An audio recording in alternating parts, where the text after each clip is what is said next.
Nagraj. Welcome दोस्तों, बात करेंगे इस वक्त सोशल मीडिया पे क्या वायरल है। पहले तो ये चल रहा था रूबिका लियाकत को इजराइल भेजा जाए रिपोर्टिंग के लिए, लेकिन अब ये चल रहा है कि रूबिका लियाकत को इजराइल से वापस लाया जाए क्योंकि इजराइल की हालत अच्छी नहीं है।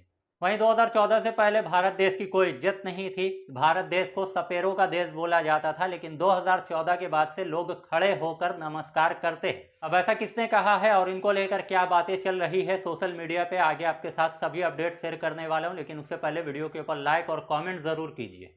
सबसे पहले बात करते हैं रूबिका लियाकत को लेकर सोशल मीडिया पे क्या लिखा जा रहा है। ईरान इजराइल का वॉर चल रहा है और दोनों तरफ से हमला किया जा रहा है।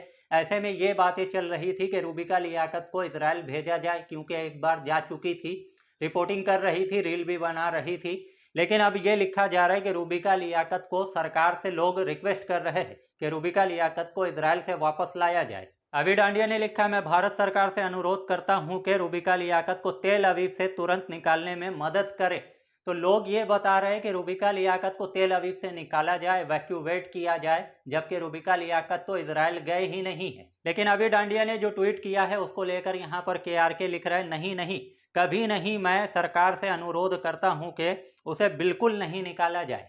एक यूजर ने लिखा है, नहीं होगा अब भाईजान से क्योंकि मामला कुछ अलग है। बिना आर्मी के सामने जंग की रिपोर्टिंग करनी थी और अब तो पूरा इजराइल हिला हुआ है। एक यूजर ने अभी डांडिया के इस पोस्ट के ऊपर रूबिका लियाकत का तस्वीर पोस्ट किया और लिखा है, इजराइल का डिफेंस सिस्टम पूरी तरीके से फेल हो गया है। इजराइल को अब गोदी डिफेंस सिस्टम की जरूरत है। उसके बाद देखना स्टूडियो में बैठकर किस तरीके से पूरे ईरान के ऊपर कब्जा किया जाता है। आपको अपने पिता का वास्ता है, आपको अपनी माँ का वास्ता है, आपको अपने बच्चों का वास्ता है, आपको अपनी पत्नी का वास्ता है। इसी के साथ आपको दिखाता हूँ दिल्ली की नई CM रेखा गुप्ता ने भारत को लेकर क्या बोला है। आपके स्क्रीन पर आप ये तस्वीर देख सकते हैं, वीडियो आपको नहीं दिखा सकता, लेकिन इन्होंने क्या बोला है वो जरा आप सुनिए। रेखा गुप्ता ने कहा, भारत ने कभी नहीं देखा था, कभी महसूस नहीं किया था वो भाव। इससे पहले भारत को क्या देखते थे, सपेरों का देश। और आगे रेखा गुप्ता बोलती है, भारत से कहीं भी जाओ और बोलो कि भारत से आए हैं तो वो उन्हें ऐसे देखते थे। उनकी नज़र में भारत एक गरीब, पिछड़ा हुआ, अनडेवलपमेंट देश है। पर 2014 के बाद कहीं भी जाओ और बोलो भारत से आए हैं तो वो खड़े होकर नमस्कार करते हैं। जय नागराज। तो रेखा गुप्ता के हिसाब से भारत पहले सपेरों का देश था, बहुत बुरी नज़र से देखा जाता था। बहुत शॉर्ट में बोल सकती थी कि 2014 में जब से मोदी जी जीते हैं तब से भारत को डेवलप किया है मोदी जी ने, लेकिन बहुत घुमा फिरा कर बोल रही थी।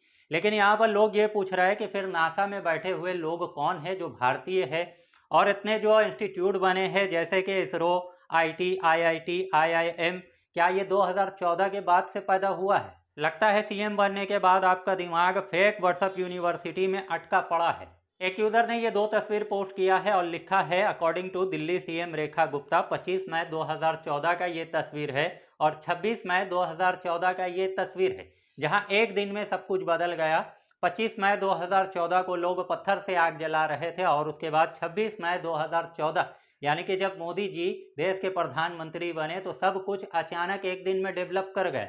एक यूजर ने लिखा, रेखा गुप्ता स्मृति ईरानी का प्रो मैक्स वर्जन है और कंगना रनावत का अपडेटेड वर्जन है, क्योंकि अब कंगना रनावत स्मृति ईरानी की जरूरत नहीं पड़ने वाली है क्योंकि रेखा गुप्ता अकेले ही संभाल रही है। अब ऐसा पहली बार तो नहीं बोला गया, आप जानते हैं इससे पहले 2014 के बाद आज़ादी मिली है, कंगना ने कहा था। और ये एक व्हाट्सएप फॉरवर्ड है जो कि अनभक्तों के पास और IT सेल वालों के पास घूमता रहता है, और इसी को लेकर लोग ये बता रहे हैं कि यही व्हाट्सएप फॉरवर्ड शायद रेखा गुप्ता के पास भी पहुंच गया। इसी के साथ आपको एक वीडियो दिखाता हूं जो कि छत्तीसगढ़ से सामने आया। अगर कोई ट्रक पलट जाता है जिसका ड्राइवर भी उसमें घायल हो जाता है या फिर ट्रक के साथ वो फंसा हुआ है तो आप क्या करेंगे? आपका सबसे पहला काम ये होगा कि आप ड्राइवर को बचाएंगे। लेकिन छत्तीसगढ़ से ये वीडियो सामने आया, आप इस वीडियो को देखिए, जहां बताया जा रहा है कि मुर्गियों से भरा हुआ एक ट्रक पलट गया, जिसके बाद लोग मुर्गी लूटकर भागने लगे हैं। लिखा गया, छत्तीसगढ़ मुर्गियों से भरा वाहन पलटा, घायल ड्राइवर को बचाना छोड़ मुर्गियां लूटकर भागने लगे लोग। तो आप इस वीडियो में देखिए कि किस तरीके से मुर्गियों से भरा हुआ ये पूरा ट्रक था जो कि पलट जाता है, जो कि हादसे का शिकार हो जाता है। लेकिन सबसे पहला काम ये होना चाहिए था लोगों का कि वो ड्राइवर को बचाए, उसका जान बचाए। कहीं वो ऐसा तो नहीं कि वो घायल है और आप नहीं बचाए तो उसकी मौत हो जाए। सबसे पहला काम लोगों का ये होना चाहिए। लेकिन यहाँ पर लोग मुर्गी लूट कर भागते हुए दिखाई दे रहे हैं। एक तरफ तो बकरीद जब आता है तो अंधभक्त सामने आ जाते हैं कि जीव हत्या पाप है, जीव हत्या नहीं करना चाहिए, लेकिन यहाँ पर जो मुर्गे लूटकर लोग भाग रहे हैं, क्या उसको लोग पालने वाले हैं? यहाँ पर ले जाया जाएगा, फिर उसको काटा जाएगा, फिर उसको खाया जाएगा, मौज उड़ाया जाएगा, और वो भी किस लिए ये सब कुछ किया जा रहा है कि एक ट्रक पलट गया, हादसे का शिकार हो गया, उसके बाद लोग फायदा उठा रहे। इसको लेकर यहाँ पर लोग ये लिख रहे हैं, बकरीद आते ही अंधभक्तों का जमात बाहर आ जाता है, जीव हत्या पाप है। यहाँ पर मुर्गा लूटकर भाग रहे, लेकिन कोई अंधभक्त नहीं आ रहा है। ड्राइवर की तो छोड़ो, यहाँ पर अपने अपने पेट की सबको पड़ी है और हम विश्वगुरु है। तो कम वक्त में ज़्यादा अपडेट आपको बताने की अपने चैनल के जरिए से हम कोशिश करते हैं। आपको अच्छा लगता है तो वीडियो के ऊपर लाइक कीजिए, वीडियो को दोस्तों तक शेयर कीजिए, और चैनल पे नए हैं तो चैनल को सब्सक्राइब कीजिए।